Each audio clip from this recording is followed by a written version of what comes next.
হরে কৃষ্ণ। রাধাসখী রান্নাঘরে আপনাদের সবাইকে স্বাগতম। তো আজকে আমরা ভগবানের জন্য তৈরি করছি ময়দার ধোকা। তো কিভাবে ময়দার ধোকা, কাশ্মীরি কিংবা রাসনা যাই বলুন তৈরি করা হয় আজকে সেটি আপনাদের দেখাচ্ছি। তো এখানে আমি ময়দা নিয়েছি প্রায় 1 কেজির মতো, আর এখন জল দিয়ে গুলিয়ে নেব। মানে সাধারণত যেরকম আমরা রুটি বেলার খামি করি ওই রকম, কিন্তু লবণ কিংবা তেল কোনোটাই ব্যবহার করব না, শুধু একটু নরম করে খামিটা করতে হবে। আর অবশ্যই এই খামিটা কিন্তু 8 ঘন্টা কিংবা 9 ঘন্টা আগেই করতে হবে, কারণ সাথে সাথে করে যদি আমরা ময়দাটা মানে ধুতে যাই তাহলে কিন্তু ভালো পারফেক্ট মানে ধোকা হবে না। এই জন্য 8 ঘন্টা আগে কিংবা আগের দিন রাত্রে ময়দাটা খামি করে রাখতে হবে। আর এই কয়দিন আসলে রেগুলার ভিডিওটা দেওয়া হচ্ছে না, কারণ আসলে আমি বাসাটা চেঞ্জ করেছি, এই কারণে একটু কাজের ঝামেলা, তারপর আবার মাঝখানে হাতটা একটু পোড়া লেগেছে, এই কারণেও রান্নাবান্না করতে একটু অসুবিধা হয়েছে, তাই ভিডিওটা ছাড়া হয়নি। তো এই যে আমার ময়দাটা কিন্তু নরম করে মাখা হয়ে গেছে। এখন আমি জলে ভালোভাবে ভিজিয়ে রাখবো, আর অবশ্যই জলে ভিজিয়ে রাখবেন, তাহলে কিন্তু মানে ধোকাটা অনেক ভালো হবে। তো এবার আমি এটি কিন্তু মানে 1 রাত্রের জন্য রেখে দেব। আমি এখানে রাতের 10টা বাজে এটা মানে মেখে রেখেছি, আর সকালবেলা এটি ধুয়ে নেব। তো এই যে পরের দিন সকালে দেখুন কত সুন্দর হয়ে আছে। আর এখন আমি এটা খুব ভালোভাবে মেখে আস্তে আস্তে একবার মানে বারবারই ধুয়ে নেব। তো এটার অবশ্য আপনারা অনেক ভিডিও হয়তো বা দেখেছেন, তো না দেখলেও আপনারা এখানে ভালোভাবে শিখতে পারবেন। তো এটা আমি কিন্তু এই জলগুলো ফেলে দেবো না, আমি কিন্তু প্রথম 2 ধোয়ার জলগুলো রেখে দেব, আর ওইটা দিয়ে কিন্তু আমি অন্য অনেক সুস্বাদু আইটেম তৈরি করব।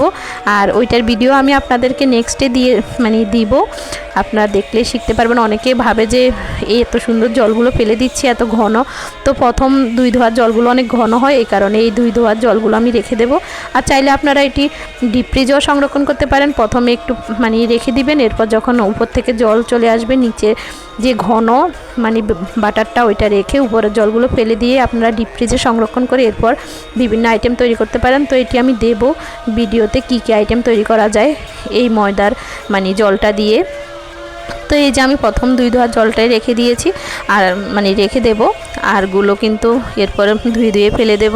যতক্ষণ পর্যন্ত একদম সাদা ধবধবে জলগুলো বের হচ্ছে ততক্ষণ পর্যন্ত ধোবো। যখন একটু হালকা ওয়াটার কালার হয়ে যাবে জলগুলো, আর যে ময়দার খামিটা ওইটার কালারও চেঞ্জ হয়ে যাবে, এটা আপনারা মানে যখন নিজেরা করবেন তখনই বুঝবেন।